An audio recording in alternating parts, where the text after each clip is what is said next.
Good morning, everyone. It is Friday, April 30th. I cannot believe it. The last day of April. We are coming up on May.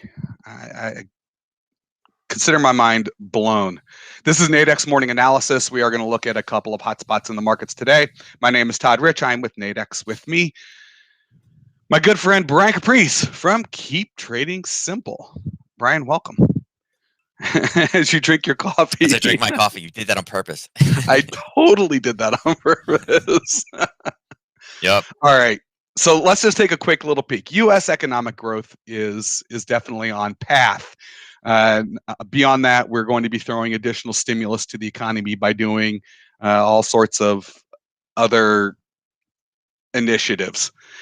Jobless claims dipped down yesterday. So, I mean, again, we're showing signs of economic recovery in the United States. We are also starting to see some bit of inflation. We've been talking about that for a while. Now, while everything is sort of working for the United States, we live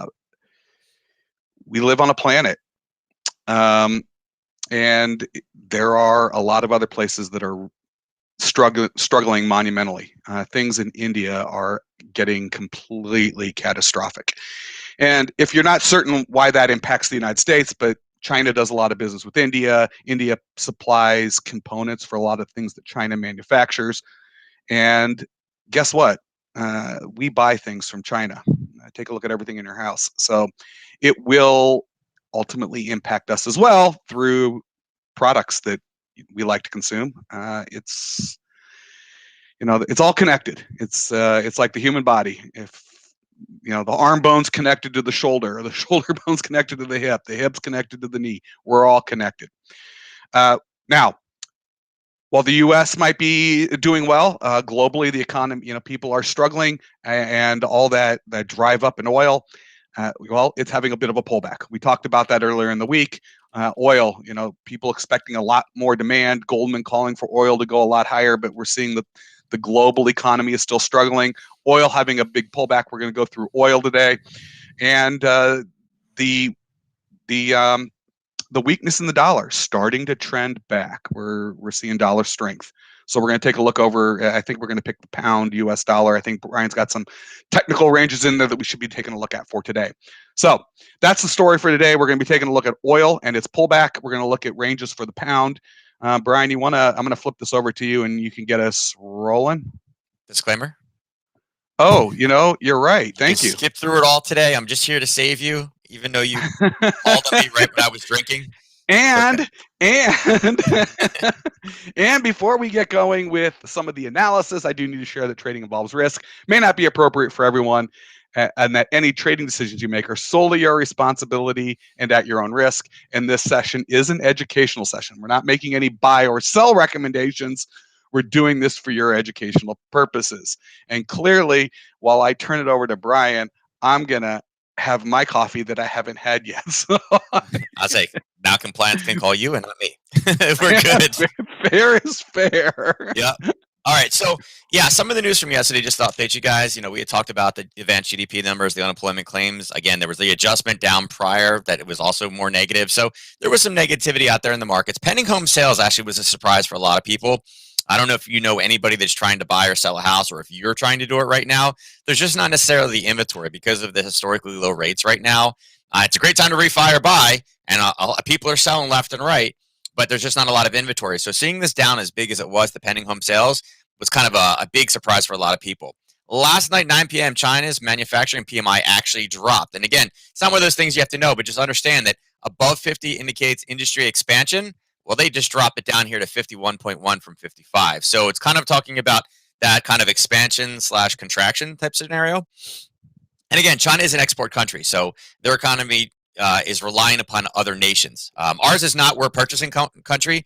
We buy from other people. Theirs, and like countries like Japan, same thing. They rely upon exports to be able to drive their economy. So for the most part, everything we're seeing, again, is very hurtful on China's economy. And seeing this go to 51, it's not quite 50 yet, but it's getting back to that contraction time. So this morning we saw some news, and again, I talked about this earlier in the week that And again, next week you're going to see some great inflation numbers out there about the global expectations for inflation as far as gold prices go. And one in particular is Germany. Okay, so Germany is the driving factor more or less for Europe. They're the industrial powerhouse. If Germany decided for some reason that they were going to leave the euro or the European Union, the euro would go to zero. It would be gone. They would just disappear. Most of it is coming from Germany and France. Germany is the one that writes the checks. They are the industrial powerhouse.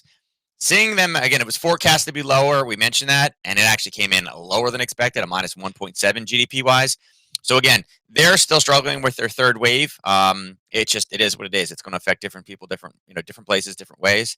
But then also seeing Canada's GDP, which actually this was quite a surprise. It was expected to be a little bit lower, but their numbers have been great. It's still positive, but it's a little bit less than expected. So kind of puts an interesting foray into today. Now, one thing I want to do from here is, we talk about this all the time: profit taking, profit taking, profit taking. Okay, we saw the dollar get absolutely hammered on Wednesday, right? Because of first Powell and then Biden. Well, after you see large movements in price, again, it's called a parabolic retracement. What do we see? We see a reversal. Okay, right now we're seeing dollar strength against the euro, dollar strength against the pound, a little bit up versus the yen, and again, this is the funky pair up here.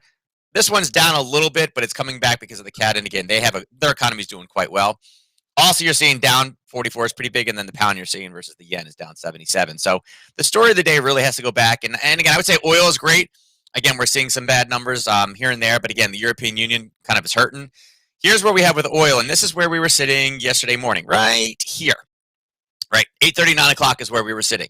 And what we mentioned was, here was the European Open yesterday morning. Again, Biden talked about all the great money we're going to spend. Everybody's getting money, right? We watched oil go up in the European session. And what did I say?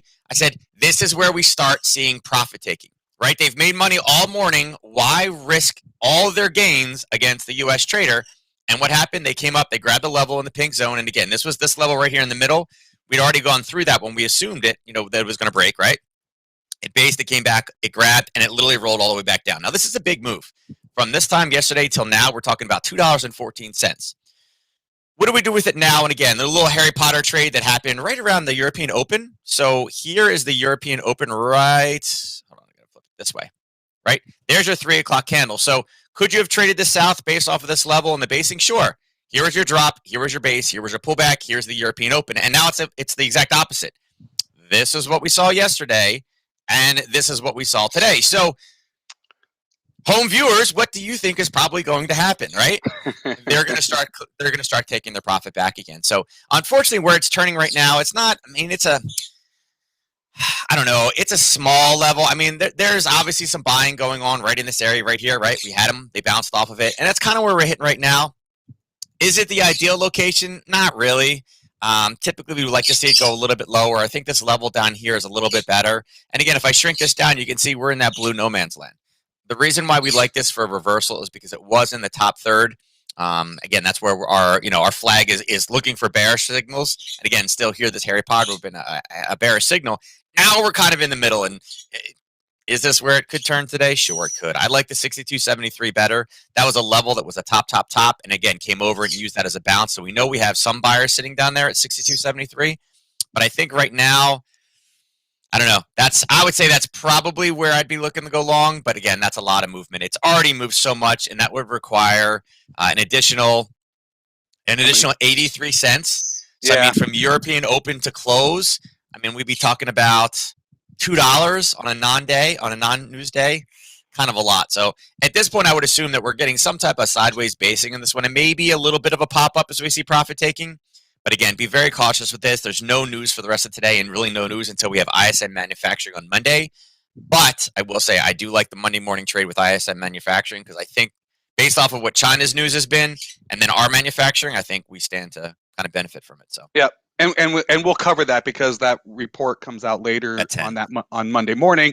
So we'll definitely be able to discuss that Monday when we get a better look at what's gone on after the after the markets are closed and they open again on Sunday. But this is one of those tricky days. How do you potentially play this move in oil? And oil has been volatile. We've called it out.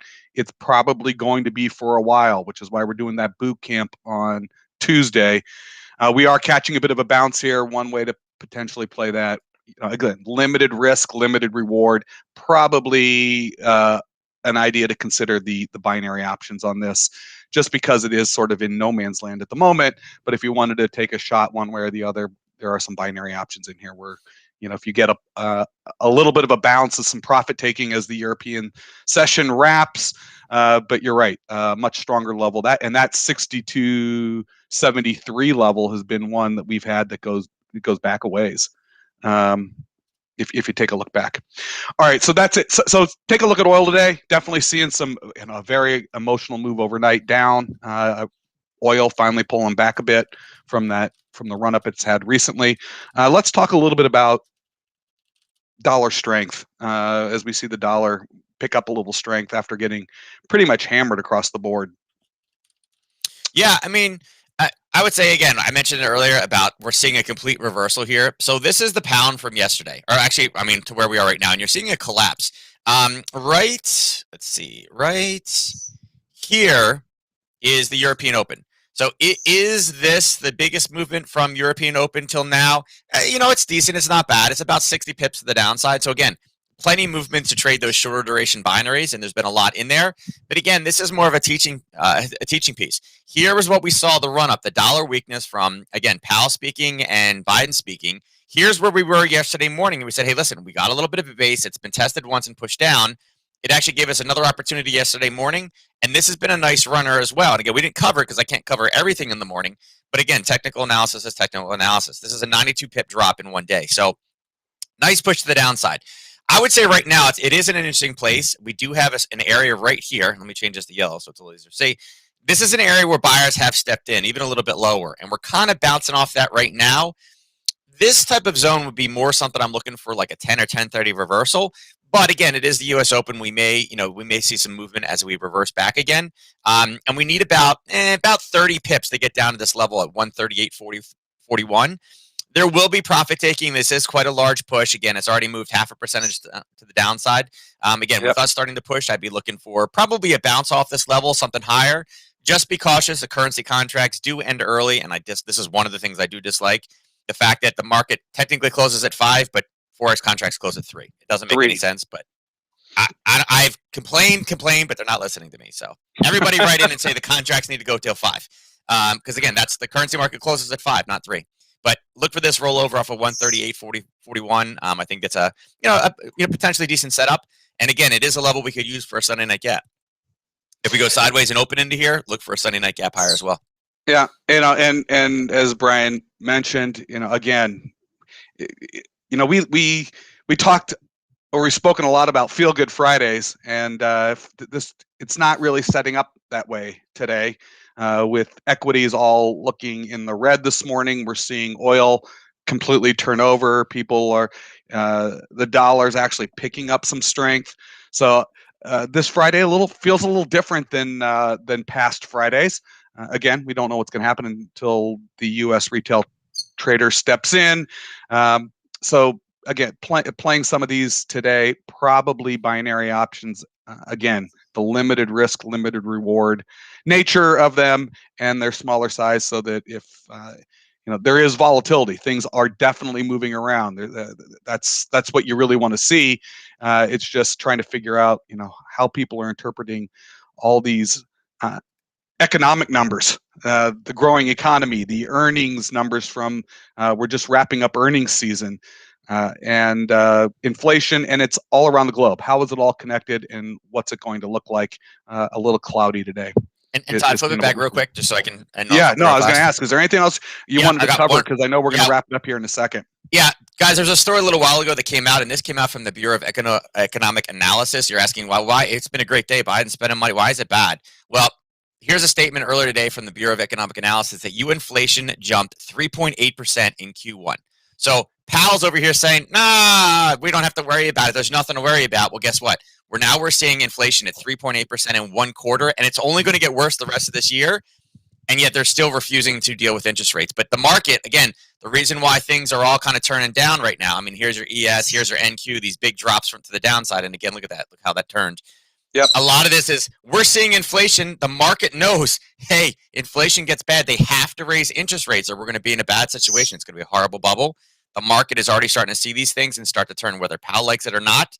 The market makes up its own mind. Powell doesn't control the market. So Right. Yeah. And that's also a reminder that the economy and the markets are two different yeah, things. So it's interesting how people take economic numbers and they interpret that into the markets, but they can certainly be doing they can be going in different directions. Just because the market might be doing supremely well or the economy could be doing supremely well, the market might make a different decision as people determine how to allocate their investment dollars. So uh, interesting times. All right, with that, any questions for Nadex, please email us, customerservice@nadex.com. Any questions for Brian, support@keeptradingsimple.com. We are accessible. Uh, take a look at oil today. Take a look at that pound dollar today. There are some levels in there that could be interesting. Again, sometimes you just got to try to find where that volatility is going to be and make a determination if that's a market you want to get into for the day. With that, want to wish everyone good luck in the markets. Enjoy your weekend. Stay safe. And Brian and I'll be back Monday morning. Thanks, everyone.